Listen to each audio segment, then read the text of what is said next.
Hi there, Michael from Parallax Live here with the Xbox Live Games with Gold selection for April 2015. Now, Microsoft promised in March that they were going to double the games for April to celebrate a year of Games with Gold, and they've lived up to that promise. There's 2 games on the Xbox One this month and 4 games on the Xbox 360. Kicking things off on Xbox One is Pool Nation FX. Now, this is going to be a new release on Xbox One at least. There is a Xbox 360 version that was released in October 2012. Scored 79% average on Metacritic, 7.6 average in terms of user ratings. It's basically a pool/billiards simulator, and there's not really much more than that to say about it, to be honest. So let's move on to the second game, which is considerably more interesting, Child of Light. This was originally out in April 2014, scored an average of 82% on Metacritic, 7.5 in terms of user ratings. This is a Ubisoft game. It's a 2D side-scrolling role-playing game using the UbiArt engine. Now, you'll be familiar with the UbiArt engine if you've played either Rayman Origins or Legends or any of the other games in Ubisoft's initiative to produce sort of smaller, more indie-styled games such as Valiant Hearts, for example. The graphics, as you would expect from a UbiArt game, are absolutely fantastic, but the game has been criticised for failing to excel in any other respect.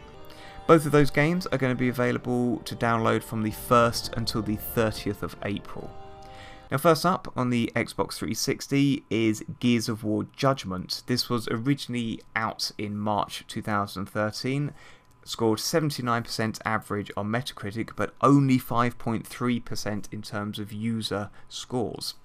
It's the 4th instalment of the Gears of War series, although it's set 14 years prior to the first Gears of War, so it is in fact a prequel. You get to play as Baird and the Coltrane, and the game was actually dealt with by a different developer, although it is actually still fairly similar to the mainline Gears of War titles. It wasn't quite as well received as the earlier trilogy, but there are enough similarities to warrant a playthrough if you are indeed a fan of the original trilogy.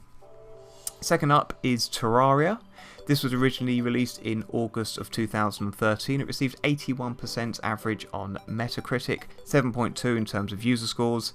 It's a sort of 2D sandbox platformer that's largely liked, but not exactly mainstream. Both of those titles are going to be available to download from the 1st until the 15th of April. From the 16th of April, you're going to be able to download Assassin's Creed 4 Black Flag. Now, this was originally out in October 2013, scored a Metacritic average of 86%, 7.8 average in terms of user scores.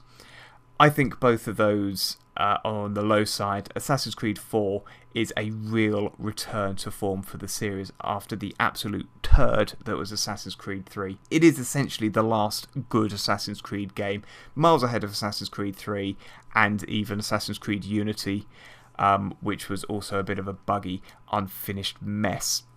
Black Flag is set in the Caribbean in 1715. It's pirate themed, like the television series Black Sails, if you've seen that. It's an absolutely fantastic game. I can't recommend it enough. It's the best Assassin's Creed since the Ezio trilogy, and I thoroughly recommend it if you are a fan of the series, or indeed just like pirates in general. Last and probably least is Army of Two, Devil's Cartel. This was originally released in March 2013.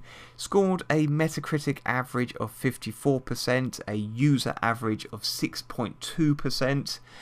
It's a third-person co-op shooter and a bit of a crock, to be honest. Worth a quick play, but not really much more than that. My pick of the month on the Xbone is Child of Light, and on the Xbox 360, Black Flag, without a shadow of a doubt. Thanks ever so much for watching. Don't forget to hit the like and subscribe buttons, and I'll catch you in the next video.